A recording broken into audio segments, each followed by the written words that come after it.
નમસ્કાર, tasty kitchen ગુજરાતીમાં તમારું સ્વાગત છે. તો આજ આપણે બનાવીશું ગવાર બટેકાનું શાક. તો ગવાર બટેકાના શાક બનાવવા માટેની સામગ્રી આપણે જોઈ લઈશું.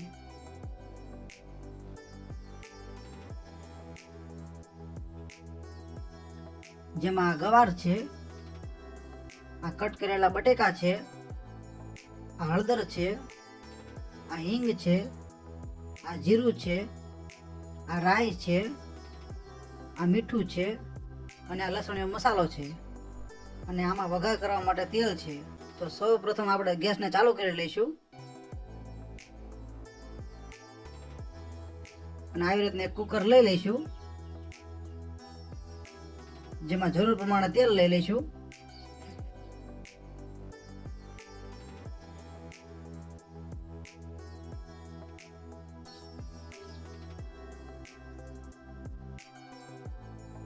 તો અહીંયા આપણે આટલું તેલ લઈ લીધું છે. તો આ તેલને ગરમ થવા દઈશું.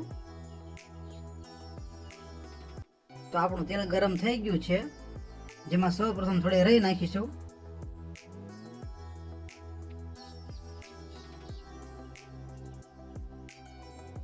પછી થોડી હિંગ નાખીશું. પછી થોડું જીરું નાખીશું.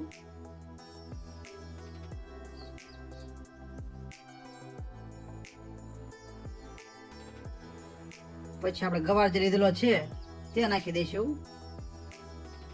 ગવારને આપણે પહેલેથી જ પાણીમાં પલાળીને રાખ્યો હતો.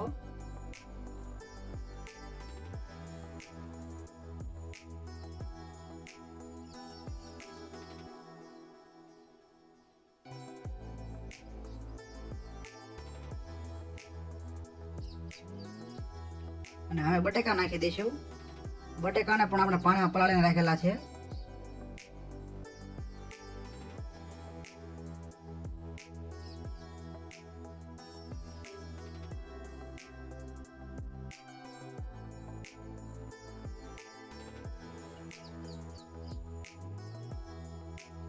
ને હવે ઉપર થોડી હળદર નાખી દઈશું.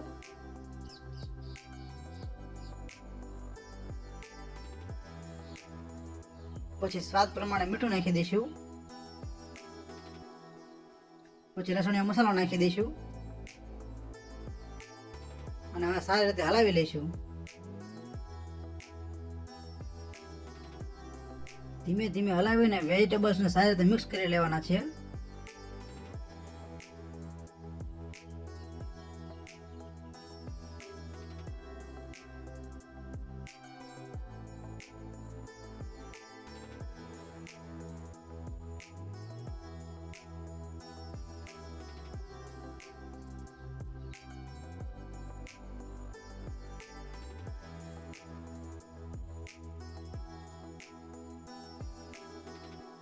તમે એકવાર આ રીતે ગવાર બટેકાનું શાક જરૂર બનાવજો.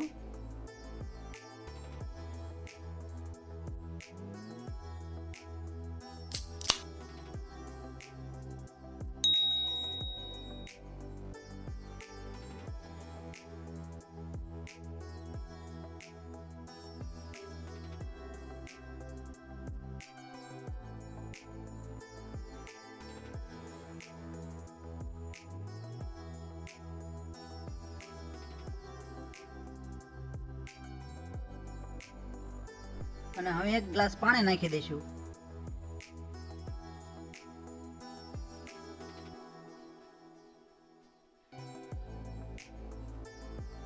અને હવે 4 વિસલ વાગે એટલી વાર માટે કુકરને બંધ કરી દઈશું.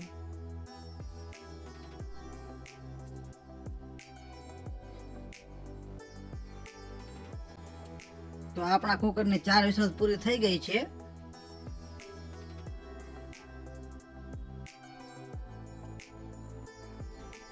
તો હવે આપણે ગેસને બંધ કરી દઈશું અને કુકરમાંથી બધી જ હવા કાઢી નાખશું.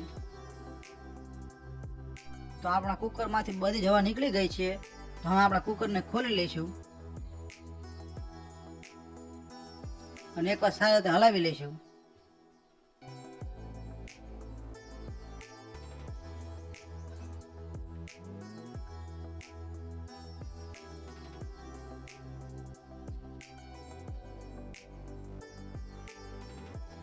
તો તૈયાર છે આપણું ગવાર બટેકાનું શાક. તો તમને આ ગવાર બટેકાનો શાકનો વિડીયો કેવો લાગ્યો? જો વિડીયો પસંદ આવ્યો હોય તો વિડીયોને લાઈક કરો, શેર કરો અને આવી અવનવી રેસીપી જોવા માટે અમારી ચેનલને સબસ્ક્રાઈબ કરો. વિડીયોને પૂરેપૂરો જોવા માટે તમારો ખૂબ ખૂબ આભાર.